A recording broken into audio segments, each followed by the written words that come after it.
हरिओम। गणेश चतुर्थी। गणेश चतुर्थी को यूं तो पूरा भारतवर्ष मनाता है, लेकिन महाराष्ट्र में बड़े धूमधाम के साथ इस पर्व को मनाया जाता है।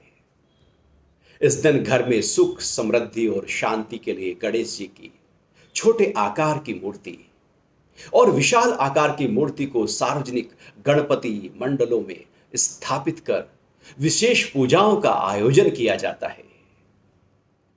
गणेश चतुर्थी के 11वें दिन अनंत चतुर्दशी को गाजे बाजे रंग गुलाल के साथ समुद्र, नदी और जलकुंड तक पूरे भाव और उत्साह के साथ शोभा यात्रा निकाली जाती है।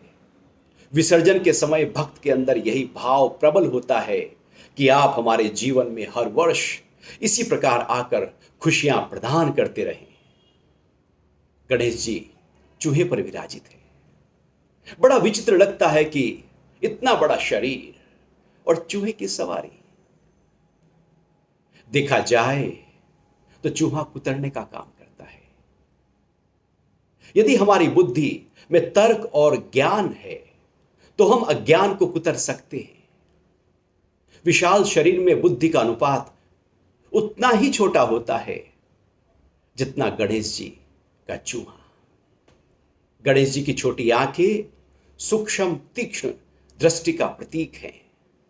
लंबी सूंड महान बुद्धि का प्रतीक है कि व्यक्ति को चाहिए कि वो अपने आसपास के माहौल को पहले ही सूंघ ले और सूझबूझ के साथ पूरे विवेक से निर्णय ले। हिलती सूंड प्रतीक है कि मनुष्य को हमेशा होशपूर्वक रहना चाहिए। गणेश जी का बड़ा पेट ब्रह्मांड का प्रतीक है और हमारे जीवन में खुशहाली और समृद्धि का प्रतीक है। इशारा है कि अच्छी बुरी बातों को पचाना आना चाहिए।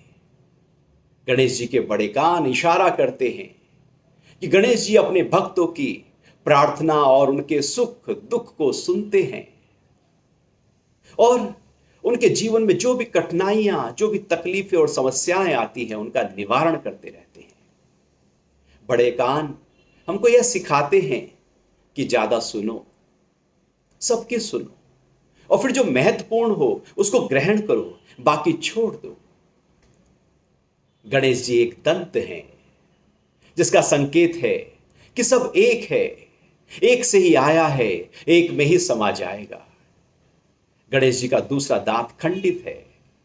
टूटे दांत को भी गणेश जी ने अपनी लेखनी बनाकर महाभारत जैसे महाकाव्य को लिख दिया। मतलब कि हमारे पास जो भी कुछ है उसको महत्वपूर्ण कार्यों में लगा सकते हैं।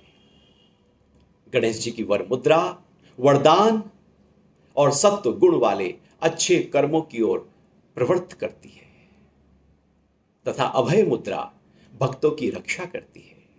चार हाथ चारों दिशाओं का प्रतीक हैं और हमारे लिए इशारा है कि हम अपने कर्तव्य कर्मों को हमेशा कर्मठता और कुशलता पूर्वक करते रहें। गणेश जी को मोदक प्रिय है। उनको मोदक अर्पण किया जाता है और ये भाप से बने हुए मोदक स्वास्थ्य के लिए बड़े लाभकारी होते हैं। सुख, समृद्धि और ऐश्वर्य के लिए बाईं और मुड़ी सूंड वाले गणेश जी और विजय प्राप्ति के लिए दाईं और मुड़ी सूंड वाले गणेश जी की पूजा की जाती है। मूर्ति विसर्जन का एक प्रभाव यह होता है कि मूर्ति विसर्जन के समय औषधीय गुण लिए हुए जो पूजा सामग्री है वो जल में प्रवाहित की जाती है, जिससे मिट्टी की प्रतिमा और पूजन सामग्री पानी में घुलकर बारिश के मौसम के बाद अशुद्ध हुए नदी समुद्र के पानी को शुद्ध करने लगती है और पानी से होने वाली तमाम बीमारियों से बचाव हो जाता है। ओम श्री गणेशाय नमः। हरि ओम।